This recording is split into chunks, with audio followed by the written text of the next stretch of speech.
People, Deluded, I'm back again. In relation to Granit Xhaka's performances over the Premier League season, I'm personally going to give Xhaka a 7 out of 10. You know, I think his redemption has been great. You know, for me, I didn't think there was a way back. Like I said it on AFTV, I said it in my comments. You know, I'm a big fan of Xhaka, but I would have sold Xhaka not because I think he's a bad player, not actually because of the fans or his reaction, because I believe obviously you don't want to see your players react like that, but the fans can't get onto a player and expect him not to crack. For me, it was a sense of, you know, Xhaka, you're a senior member of that side. When you took that decision to react, yes, you might not be right, but you might not necessarily be wrong, but you did that based on emotion, and you need to keep your feelings in check, because at that moment you've made it harder for you've wasted time, and you made it harder for your other 11 players on the pitch, 10 excluding him, your 10 other teammates. You've made it harder for them. Whatever the fans say, you're in this thing with them players, innit? They're your soldiers. You lot fight and ride for each other. So I felt he needed to go because of that.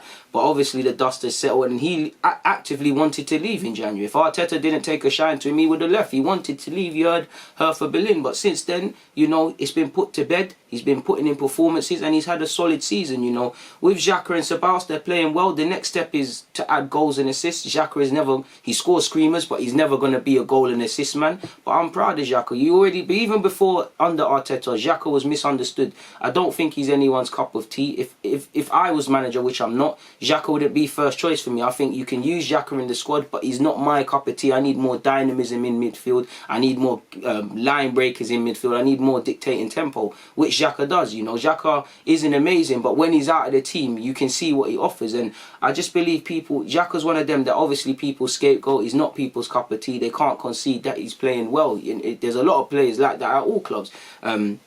But I think Xhaka's had a superb season, definitely under Arteta, since he's been brought back into the side. You know, he's put that thing to bed. He's been playing well, defending well, you know, marshalling well. I think maybe not so much in recent weeks, but when it was Saka left back, him going out to the left hand side and Aubameyang, they had a good little relation. You know, you look at Xhaka's involvement for the 2 goals against Watford, and also look at how he played in the FA Cup semi-final. I think Xhaka's bossed it since he's come back in. I think Xhaka is a good player. You know, you can use him in the side. And what I like with Arteta, he's obviously found a way to hide his deficiencies, because, you know, Xhaka isn't agile, and every player has shortcomings that players can exploit. You're not really seeing Xhaka caught up the field or anything like that where his deficiencies are glaringly obvious. His positioning has improved, his decision making has improved, and that's also good to Xhaka, because he must have watched his previous footage, because he's not getting caught high up the field anymore. You know, he's making the right decisions. I've been really impressed with Xhaka. You know, even in that FA Cup final, you know, Pepe had a good game, Tierney had a good game, Laka had a good game,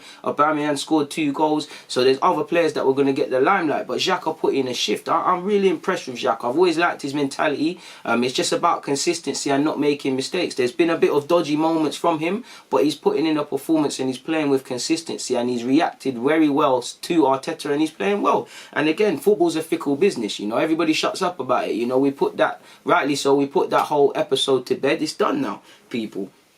The only issue I have with Xhaka is he goals and assists. He's not that guy, and I have said it before. I think in England, when you look at midfielders like Xhaka and Jorginho, I'm not saying they're the best in the league. I'm not saying they're amazing. I just feel in England we have this thing where if a man's not scoring goals and assists, we don't understand what they bring to the table. I'm not saying these are the best midfielders in the league, of course, because I don't believe either is. But you look at what Xhaka does, and obviously Jorginho isn't perfect, but, you know, these men are not goals and assists. These are guys to help start moves from the back, to a degree. More so Jorginho, dictate the tempo of the game and do a bit of everything. You know they're never going to get mad rates of goals and assists, and I think that's the problem with our midfielders, because Xhaka, he does a bit of everything, you know, but his goals and assists is not going to be him. So Bios can add that to his game. The next step for Xhaka is to better help dictate the tempo of the game, maybe add goals and assists to his game as much as he can, because that's not him. But I think he's had a 7 out of 10 season. I've given him 2 bonus points for his redemption since Arteta's brought him in. I think Xhaka's been quality, man, and that's how it is. You know, it is what it is. Xhaka is doing his thing. You know, he's deservedly playing week in, week out, and I hope he does that